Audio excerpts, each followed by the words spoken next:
ദൈവത്തിൻ്റെ അതിപരിശുദ്ധ നാമം വാഴ്ത്തപ്പെടുമാറാകട്ടെ.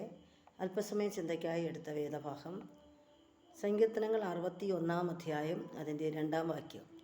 എൻ്റെ ഹൃദയം ക്ഷീണിക്കുമ്പോൾ ഞാൻ ഭൂമിയുടെ അറ്റത്തു നിന്നെ വിളിച്ചപേക്ഷിക്കും. മാനുഷികമാ കൈകൾ താണു പോകുമ്പോൾ, മാനുഷികമാം കൈകൾ താണു പോകുമ്പോൾ, ക്ഷീണിക്കാത്ത കൈയെനിക്കൊന്നുണ്ട് സ്വർഗത്തിൽ, ക്ഷീണിക്കാത്ത കൈയെനിക്കൊന്നുണ്ട് സ്വർഗത്തിൽ.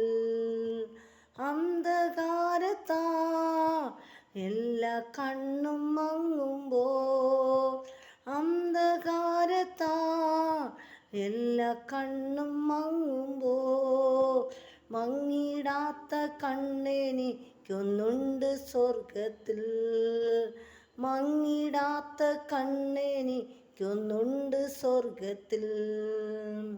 സങ്കീർത്തനങ്ങൾ 61 അധ്യായം 2 വാക്യത്തിൽ പറയുന്നു, എൻ്റെ ഹൃദയം ക്ഷീണിക്കുമ്പോൾ ഞാൻ ഭൂമിയുടെ അറ്റത്ത് നിന്ന് നിന്നെ വിളിച്ചപേക്ഷിക്കും. ഇവിടെ വചനം വായിക്കുമ്പോൾ നമുക്ക് കാണുവാൻ സാധിക്കുന്നത് സ്തോത്രം വളരെയധികം ക്ഷീണാവസ്ഥയിലൂടെ കടന്നു പോകുന്ന അവസ്ഥയാണ് സ്തോത്രം. പലപ്പോഴും നമ്മുടെ ജീവിതത്തിൽ നമ്മുടെ ഹൃദയം ക്ഷീണിച്ചു പോകാറുണ്ട്, തളർന്നു പോകാറുണ്ട്.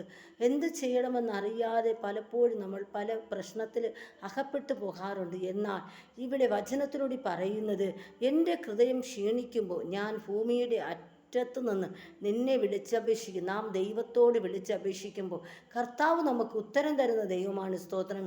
യെശയ്യാ പ്രവചനം 40 അധ്യായം അതിൻ്റെ 29 വാക്യം വായിക്കുമ്പോൾ അവിടെ കാണുവാൻ സാധിക്കുന്നത് സ്തോത്രം ചെയ്യുന്നു, ബാല്യക്കാർ ക്ഷീണിച്ച് തളർന്നു പോകും, യൗവനക്കാരും ഇടറി വീഴും, എങ്കിലും യഹോവയെ കാത്തിരിക്കുന്നവർ ശക്തിയെ പുതുക്കുമെന്നും. അപ്പോൾ കർത്താവിൻ്റെ സന്നിധിയിൽ നമ്മൾ കാത്തിരുന്ന് കഴിഞ്ഞാൽ കർത്താവ് നമുക്ക് വേണ്ടി അത്ഭുതങ്ങളെ പ്രവർത്തിക്കുന്ന ദൈവമാണ് സ്തോത്രം. നാം ക്ഷീണിച്ചു പോകാതെ തളർന്നു പോകാതെ നാം കർത്താവിൽ ആശ്രയിക്കുമെങ്കിൽ കർത്താവ് നമുക്ക് വേണ്ടി പുതുവഴികളെ തുറന്നു തരിക തന്നെ ചെയ്യും. ഈ വചനങ്ങൾ ദൈവം നമ്മെ ഓരോരുത്തരെ അനുഗ്രഹിക്കുമാറാകട്ടെ.